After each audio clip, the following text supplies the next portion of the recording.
13 گھنٹے کے خلاصے میں بیان کی وہ غلط تعریف ہے، اجماع امت کے خلاف ہے، کوئی فقہ اس کی حمایت نہیں کرتی، اور فقہ اسلامی کے لحاظ سے اور عالم اسلام کی تحقیقات کے لحاظ سے اس تعریف کا کوئی وجود نہیں ہے کہ جس تعریف کے ذریعے سے انہوں نے سلمان تاثیر کو بچانے کی کوشش کی ہے۔ آپ حیران رہ جائیں گے کہ شان رسالت جہاں کنایتاً توہین سے بھی انسان ایمان سے خارج ہو جاتا ہے، انہوں نے اپنی اس تعریف کے اندر کتنی چھٹی دے دی ہے کہ جس کے لحاظ سے لوگ جری ہو جائیں گے توہین کرنے پر، اور معاذ اللہ یہ سلسلہ آگے جا کر بڑا گمبھیر ہو جائے گا۔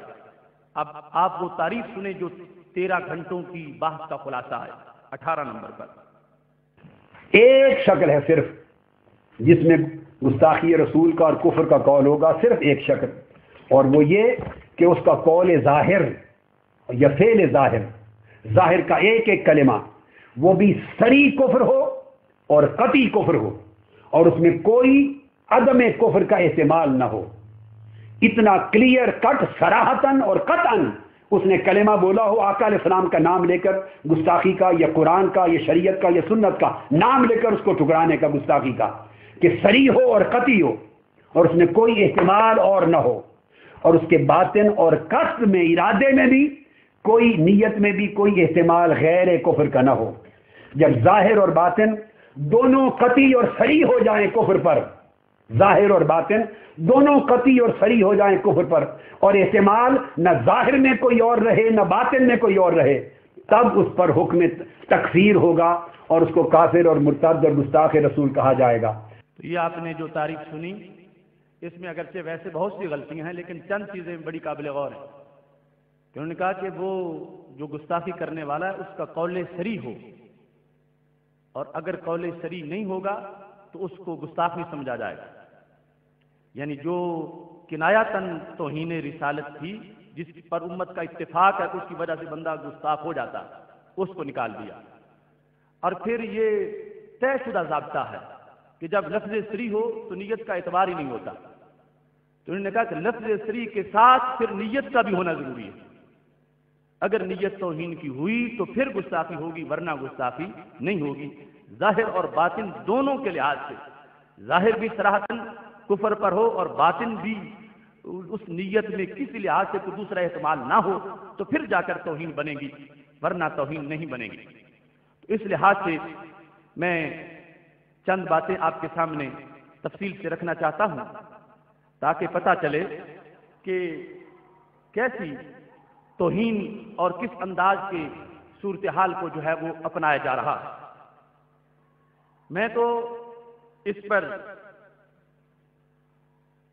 یہ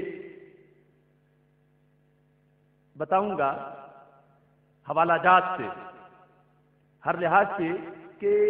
زبان پر بولنا تو دور کی بات ہے، جو دل میں بغض رکھتا ہے اس پر بھی توہین کا حکم جو ہے وہ ثابت ہو جائے گا۔ قرآن مجید سے دلیل پیش کر رہا ہوں،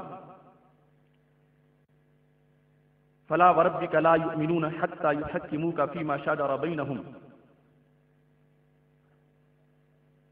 اس کے تحت یہ تفسیر در منصور میرے پاس موجود ہے، جلد ثانی، صفحہ نمبر 585 ہے، اور یہی بات تفسیر ابن کثیر میں بھی موجود ہے، جلد نمبر 1، اور اس میں بھی اس چیز کو تفصیل سے بیان کیا گیا ہے۔ اس کا صفحہ نمبر 533 ہے، اور اس کے ساتھ اس کی تفصیلات جو ہیں وہ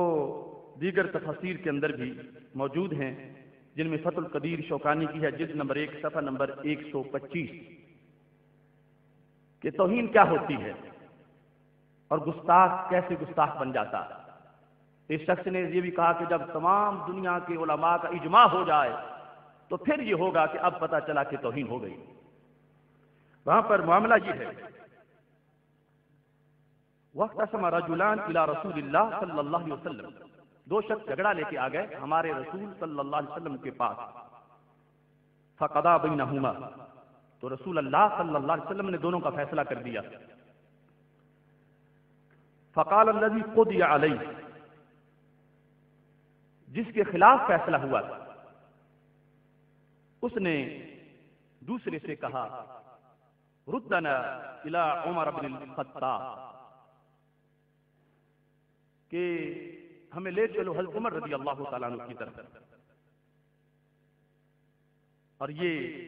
نبی اکرم نور مجسم شفیع معظم صلی اللہ علیہ وسلم کے سامنے کہا. اب یہ دونوں چلے گئے حضرت عمر رضی اللہ تعالیٰ عنہ کے پاس. فلما اتیا عمر، جب دونوں پہنچ گئے، قال الرجل جبن الخطاب قضا لي رسول اللہ صلی اللہ علیہ وسلم علی ھذا، اے حضرت عمر رضی اللہ تعالی عنہ کا یہ شخص جو ہے اس کے خلاف رسول اللہ صلی اللہ علیہ وسلم نے میرے حق میں فیصلہ کیا. اتنا ہی بتا دیا. تو حضرت عمر رضی اللہ تعالی عنہ نے کہا اکذالک، کہ ایسا ہی ہوا ہے؟ قال نعم، وہ شخص نے کہا ہاں ایسا ہی ہے. اب دیکھ لیں کہاں یہ کہ سارا جہان اکٹھا ہو جائے، کہاں حضرت عمر رضی اللہ تعالی عنہ کا فوراً ایکشن. کیا فرمایا؟ فرمایا قال عمر مکانکما حتی اخرج الیکما، بس یہیں رہو میں تمہاری طرف آ رہا. فاقضی بینکما، میں تمہارے درمیان فیصلہ کرتا ہوں. فخرج الیہما، تھوڑی دیر کے بعد اندر سے تلوار لے کے آ گیا. فضرب الذی قال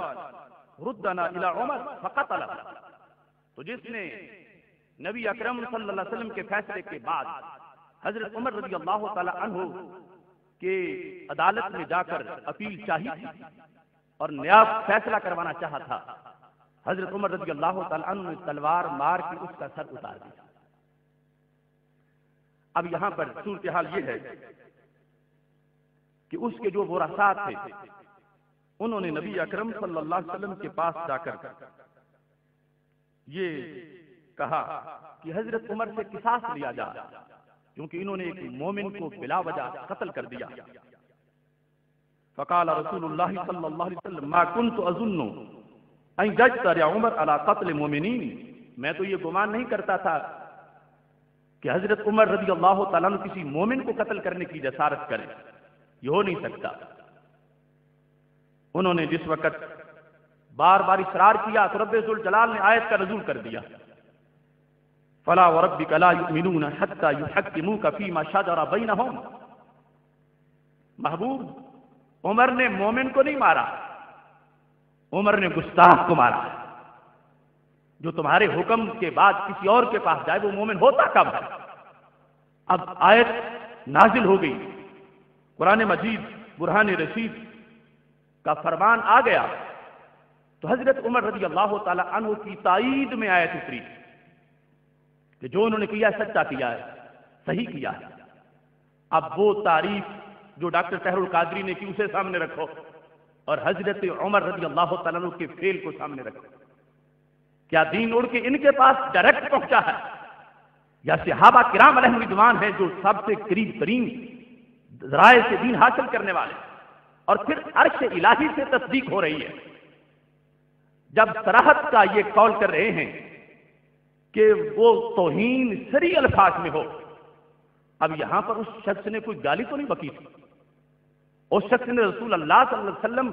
کی ذات پر کوئی حملہ تو نہیں کیا تھا. اس شخص نے صرف آپ کے فیصلے کے بعد فیصلہ کروانا چاہا تھا. اور حضرت عمر رضی اللہ تعالی عنہ نے اس کے بعد کتنے سال لگائے تفتیش میں، کتنے مہینے لگائے، کتنے دن لگائے، کتنے گھنٹے لگائے، بلکہ فوراً گئے، اندر سے تلوار لی اور اس کا سر اتار دیا. اور پھر رسول اللہ صلی اللہ علیہ وسلم خود مدینہ شریف میں موجود ہیں. ہو سکتا تھا کہ حضرت عمر رضی اللہ تعالیٰ عنہ سرکار دو عالم صلی اللہ علیہ وسلم سے رابطہ کرتے کہ محبوب ایسا مسئلہ پیش آ گیا ہے، نیا مسئلہ ہے، تو اس کا حکم کیا ہے؟ حضرت عمر رضی اللہ تعالی عنہ نے رسول اللہ صلی اللہ علیہ وسلم سے پوچھنا بھی ضروری نہیں سمجھا کہ اتنی دیر تک پھر ایمان کیسے بچاؤں گا. اندر گئے ہیں اور اس کا سر اڑا دیا ہے. اور یہ واضح کر دیا کہ اگر کوئی شخص کنایاتاً بھی توہین کرتا ہے تو وہ گستاخ ہے اور اس کی سزا قتل ہے، اور اس کے بارے میں حضرت عمر رضی اللہ تعالی عنہ نے اتنا جلد اقدام